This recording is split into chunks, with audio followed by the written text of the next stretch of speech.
राधे राधे दोस्तों, जय Shri Krishna. Good morning दोस्तों। कैसे हो आप लोग? आई होप आप लोग बहुत अच्छे होंगे और आप लोग की पढ़ाई भी लिखाई भी अच्छी चल रही होगी दोस्तों।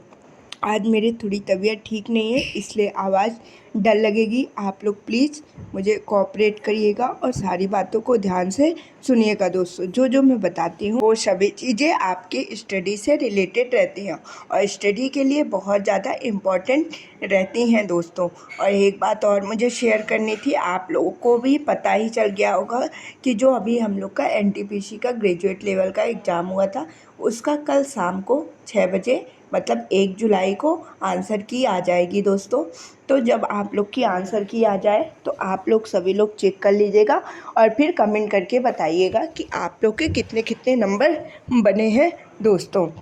अब देखिए आंसर की आए तो पता चले क्या है, मतलब मेरा भी कितना क्या नंबर है। तो चलिए अब हम लोग लाइब्रेरी आ गए हैं तो अपनी पढ़ाई स्टार्ट करते हैं दोस्तों। आप लोगों से कौन कौन लाइब्रेरी जाता है और कौन कौन घर पे पढ़ाई करता है करके बताइएगा दोस्तों। और एक बात और, प्लीज़ आप लोग दोस्तों मेरी वीडियो को सपोर्ट कीजिए, खूब सारे लोगों को शेयर कीजिए, लाइक कीजिए, सब्सक्राइब कीजिए। और जो जो बातें मैं बताती हूँ अगर आप लोग को अच्छी लगे तो कमेंट बॉक्स में ये भी बताया करिए कि दीदी आप जो भी इन्फॉर्मेशन देती हैं तो हमें अच्छी लगती है। तो चलिए अब हम लोग लाइब्रेरी आ गए हैं और अपनी पढ़ाई लिखाई स्टार्ट करते हैं दोस्तों। पढ़ाई लिखाई में सबसे पहले तो इस टाइम पे मैं हिस्ट्री ही पढ़ रही हूँ। हिस्ट्री में मैंने मध्यकालीन इतिहास स्टार्ट किया था। आज मतलब मुग़ल साम्राज्य के पतन तक मेरी सारी चीज़ें कंप्लीट हो गई थी। आज मैंने मराठा साम्राज्य पढ़ा। मराठा साम्राज्य में छत्रपति शिवाजी पढ़ा और संभाजी महाराज पढ़ा। फिर उसके बाद अब नेक्स्ट जो भी टॉपिक कल से उठाऊंगी तो वो मैं आप लोगों से शेयर करूंगी। इसके बाद सर ने तो नवीन सर ने तो आधुनिक इतिहास डायरेक्ट पढ़ाया, कुछ टॉपिक्स छुड़वा दिए। उनको बोला है कि मतलब अभी तो स्टैटिक जीके की क्लासेस कल से स्टार्ट हो जाएंगी। मतलब आज आप लोग मेरी वीडियो बना रहे देखोगे ना, 1 जुलाई से ही स्टार्ट हो जाएंगे दोस्तों। जब स्टैटिक जीके की क्लासेस ख़त्म हो जाएंगी या सर ने बोला है बीच बीच में थोड़े लंबे लंबे सेशन करके जो जो मतलब इम्पोर्टेंट टॉपिक छूट गए हैं हिस्ट्री के वो कंप्लीट कराएंगे और पूरा प्राचीन इतिहास को भी कंप्लीट कराने बोले। लेकिन मैंने बेसिक वाला जो भी मैंने पढ़ा है उसमें सारी चीज़ें मैंने कंप्लीट कर ली है। अगर मतलब सर अभी नहीं कराएंगे तो मैं अपनी नोट से ही पूरा रिवीजन करती जाऊँगी, पूरा कंप्लीट। आधुनिक इतिहास मध्यकालीन इतिहास तो हम लोग का कंप्लीट होने वाला ही है और प्राचीन इतिहास भी। और जो जो टॉपिक रहेंगे वो भी मैं आप लोगों से शेयर करती जाऊंगी। आप लोग जो भी मेरे साथ स्टडी करते हैं तो जैसे जैसे मैं अपने टॉपिक डेली कंप्लीट करती हूँ तो आप लोग भी डेली वो टॉपिक कंप्लीट कर लिया करिए दोस्तों। इससे क्या होगा कि अभी तो अब मतलब इसका जो एनटीपीसी का अंडर ग्रेजुएट लेवल वाला पेपर है उसकी भी डेट अभी नहीं आई है, तो उस डेट आने से पहले हमारी सारी चीज़ें कंप्लीट हो जाए दोस्तों।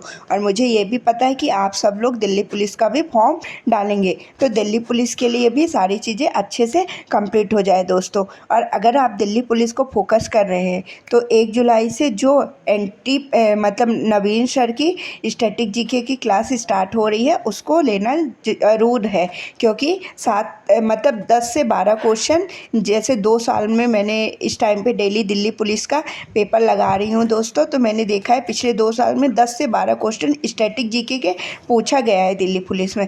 इसीलिए स्टैटिक जीके हमें अच्छा अपना मजबूत करना है, क्योंकि रेलवे वाले में तो स्टैटिक जीके का पोर्शन बिल्कुल ना के बराबर था। मतलब 1-2 क्वेश्चन नहीं कह सकते, नहीं तो बिल्कुल भी नहीं पूछे जा रहे थे। लेकिन दिल्ली पुलिस का मैंने पेपर सॉल्व किया, उसकी जीके देख के ऐसा लग रहा था कि जो चीज़ें हमने पढ़ी हैं वो चीज़ें हमसे बन रही हैं। जब ऐसा पेपर हम सॉल्व करते हैं तो हमें भी अच्छा लगता है। लेकिन जब ऐसा पेपर आ जाता है जैसे एनटीपीसी के जीके में, ऐसा मतलब कुछ कुछ क्वेश्चन रहते हैं, फिर लगता है कि हमने क्या ही पढ़ा कि हमसे कुछ भी चीज़ें नहीं बन रही हैं दोस्तों। इसीलिए मतलब दिल्ली पुलिस का पेपर ज़्यादा हाई कट ऑफ भी नहीं जाती है और गर्ल्स के लिए तो बहुत अच्छी है। पिछले साल मतलब अगर जो भी आप जनरल गर्ल्स हो वो ईडब्ल्यूएस से फॉर्म फिल करना। पिछले साल 53 पॉइंट में कुछ फाइनल कट ऑफ गई थी दोस्तों।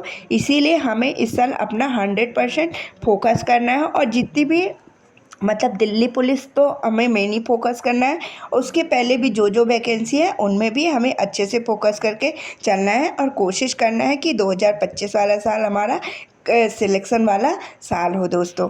तो फिर अभी हिस्ट्री वाला पोर्शन कंप्लीट हो गया था, उसके बाद मैंने पॉलिटी वाला पोर्शन को स्टार्ट किया। पॉलिटी वाले पोर्शन में आज मैंने मतलब 90 आर्टिकल तक पूरी चीज़ें कंप्लीट कर ली हैं दोस्तों। आप लोग भी कोशिश करिए, अगर आपने पॉलिटी एक बार पढ़ चुकी है तो रिवीजन करना स्टार्ट कर दीजिए। मेरा फॉर्मूला अपनाइए, 20-20 आर्टिकल डेली करेंगे ना तो आपको बर्डन भी नहीं लगेगा और सारी चीज़ें बहुत अच्छे तरीके से आसानी से रिवीजन हो जाएंगी दोस्तों। और यदि आपने पॉलिटी नहीं पढ़ी है तो आप यूट्यूब में जाकर नवीन सर पॉलिटी सर्च करिए। सर ने सारी चीज़ें बहुत अच्छे से कंप्लीट कराई है, वहाँ से आप पॉलिटी कंप्लीट करिए और साथ ही साथ रिवीजन करना भी स्टार्ट कर दीजिए। अगर आप पॉलिटी की क्लास लेंगे, 1.5 घंटे की क्लास रहेगी, थोड़ा स्पीड बढ़ा के भी ले सकते हैं। 1 घंटे में वो क्लास कंप्लीट करके आधे घंटे उसका रिवीजन कर लेंगे ना तो डेली की डेली चीज़ें आपकी कंप्लीट हो जाएगी और लास्ट के लिए आपको बहुत ज़्यादा बर्डन भी नहीं होगा दोस्तों। और आसानी से सारी चीज़ें आपकी एग्ज़ाम से पहले बहुत अच्छे तरीके से कंप्लीट हो जाएगी दोस्तों। और अब कल से जब आंसर की आ जाएगी तो हमें टेक्स्ट बुक में मतलब सभी सर लोग अपने अपने ऐप में सारी आंसर की डाल देंगे, तो वहाँ से हमें अंडर ग्रेजुएट के लिए प्रैक्टिस सेशन स्टार्ट कर देना है। डेली एक प्रैक्टिस सेट जो अभी एग्ज़ाम हुआ है एनटीपीसी का ग्रेजुएट लेवल का, उसका लगाना है। उससे हमारा मतलब लेवल बहुत अच्छा हो जाएगा।